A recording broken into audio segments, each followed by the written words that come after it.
ഇന്ത്യയുടെ മകൾ പോരാട്ടം അവസാനിപ്പിച്ചു. ഇന്ത്യൻ മാധ്യമങ്ങൾക്കൊപ്പം വിദേശ മാധ്യമങ്ങളും പുലർച്ചെ ലോകത്തോട് പറഞ്ഞു. അസാധാരണമായ ധൈര്യവും പോരാട്ട ശക്തിയുമുള്ള യുവത്വം.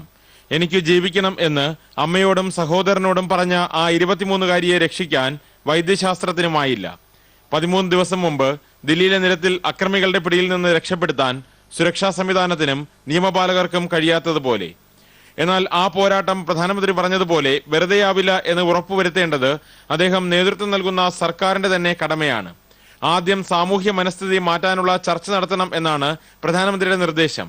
ആ ചർച്ചയ്ക്ക് രാഷ്ട്രീയ നേതൃത്വം തന്നെ തടസ്സമാകുന്നു എന്ന് സൂചിപ്പിക്കുന്നതാണ് രാഷ്ട്രപതിയുടെ മകന്റെയും പശ്ചിമബംഗാളിലെ CPM MLA-യുടെയും ഒക്കെ പ്രതികരണം.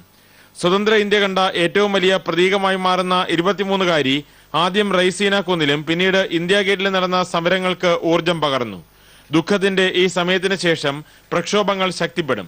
കേന്ദ്ര മന്ത്രിസഭാ യോഗത്തിൽ മന്ത്രിമാർ പറഞ്ഞത് ആദ്യം പെൺകുട്ടിയുടെ ജീവൻ രക്ഷിക്കാൻ ശ്രമിക്കുക, ഇതിനുശേഷം ജനരോഷം തണുപ്പിക്കാനുള്ള നടപടിയെടുക്കുക എന്നാണ്.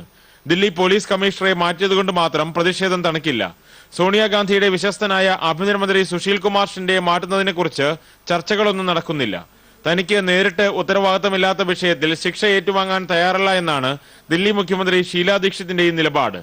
എന്നാൽ ഭരണ നടപടികൾക്കൊപ്പം ചില രാഷ്ട്രീയ തീരുമാനങ്ങളും ഇല്ലാതെ പിടിച്ചു നിൽക്കാൻ കോൺഗ്രസിന് പ്രയാസമാണ്. പ്രശാന്ത് രഘുവംശം, ഏഷ്യാനെറ്റ് ന്യൂസ്, ദില്ലി. പെൺകുട്ടിയുടെ മരണത്തെക്കുറിച്ച് ചില പ്രമുഖർ പ്രതികരിച്ചു. വളരെയധികം ദുഃഖമുണ്ട്, അമർഷമാണ് കൂടുതലും. ഒരു സ്റ്റുഡന്റ് മരിച്ചതുകൊണ്ടും വിദ്യാർത്ഥി സമൂഹം ശക്തമായി മുന്നോട്ട് വന്നതുകൊണ്ടുമാണ് ഇത് പ്രധാനമന്ത്രി വരെ ഒരു നടപടിക്ക് വേണ്ടി ഭയന്ന് മുതിരുന്ന ഒരവസ്ഥ ഇന്നുണ്ടായിരിക്കുന്നത്. പൊതു സമൂഹത്തിന് മുന്നിൽ വെച്ച് അവർക്ക് വേദന പകർന്നു കൊടുക്കുന്ന കാഴ്ച പ്രദർശിപ്പിക്കണം എന്ന് തന്നെ ഞാൻ പറയൂ. എങ്കിലേ ഇത് മാതൃകാപരമായ ശിക്ഷയാണ്. എന്തുകൊണ്ടാണ് മറ്റു രാജ്യങ്ങളിൽ നമുക്ക് സ്വസ്ഥമായിട്ട് ഇറങ്ങി നടക്കാൻ പറ്റുന്നത്? ശിക്ഷ അവിടെ ഉടനെയാണ്. ഇതിപ്പോ വ്യക്തമല്ലേ, ഇത്രയും പേര് ഈ കുട്ടിയെ പീഡിപ്പിച്ചു എന്നുള്ള വ്യക്തം. നേരെ കൊണ്ടുവന്ന് തട്ടിക്കളയണം അവന്മാരെ. അല്ലെങ്കിൽ യവന്മാര് എങ്ങനെ കുറ്റകൃത്യം ചെയ്തോ അങ്ങനെ ആ രീതിയിൽ ആ അവയവവും കട്ടിയതും കളഞ്ഞേക്കാം. ഒരിടത്ത് ചെയ്താൽ ഇനി ഒരുത്തനും അവന് ജീവിക്കണമെന്ന് പേടിയുണ്ടെങ്കിൽ അവനൊരു പെണ്ണിനെ ഉപദ്രവിക്കത്തില്ലെന്നാണ് എന്റെ വിശ്വാസം. വളരെ അധികം വിഷമമുള്ള ഒരു കാര്യമാണ് ഇന്ന് സംഭവിച്ചത്. ഒരു സാധാരണക്കാരന്റെ രോഷം ഇതിനോട് ഇങ്ങനെ മാത്രമേ ഉള്ളൂ. അതായത് ഈ കുറ്റം ചെയ്തവർക്ക് ഏറ്റവും നിയമം ഏറ്റവും വലിയ ശിക്ഷ വാങ്ങിക്കൊടുത്താൽ ഇനിയെങ്കിലും ഇങ്ങനെയുള്ള വൃത്തികേടുകൾ കാണിക്കാൻ ആളുകൾ മുതിരാതിരിക്കും എന്നുള്ളതാണ് എനിക്ക് തോന്നുന്നത്. ഇങ്ങനെ ഒരു സംഭവം നടന്നതിൽ എല്ലാവർക്കും വിഷമമുണ്ട്, ദുഃഖമുണ്ട്. അതില് നമ്മൾ പങ്കുചേരുന്നു.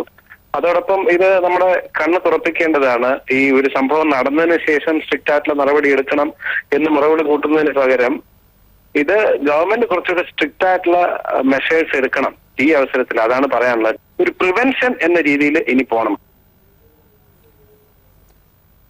ദില്ലി സംഭവത്തിന്റെ പശ്ചാത്തലത്തിൽ പ്രധാനമന്ത്രിക്ക് അധികാരത്തിൽ തുടരാൻ അർഹതയില്ലെന്ന് പ്രതിപക്ഷ നേതാവ് VS അച്യുതാനന്ദൻ പറഞ്ഞു.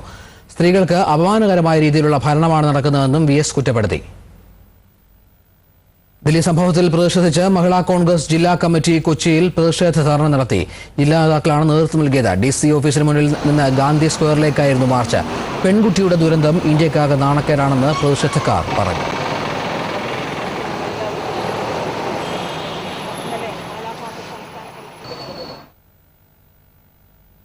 കോഴിക്കോടും വ്യാപകമായ പ്രതിഷേധമുണ്ടായി. വിവിധ സ്ത്രീ സംഘടനകൾ ഉൾപ്പെടെ നിരവധി പേരാണ് പ്രതിഷേധവുമായി രംഗത്തെത്തിയത്.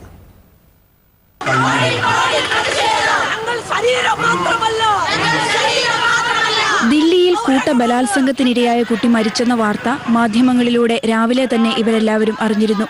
ഇതേ തുടർന്ന് 10 മണിയോടെ നഗരം കേന്ദ്രീകരിച്ച് പ്രതിഷേധങ്ങൾ അരങ്ങേറി.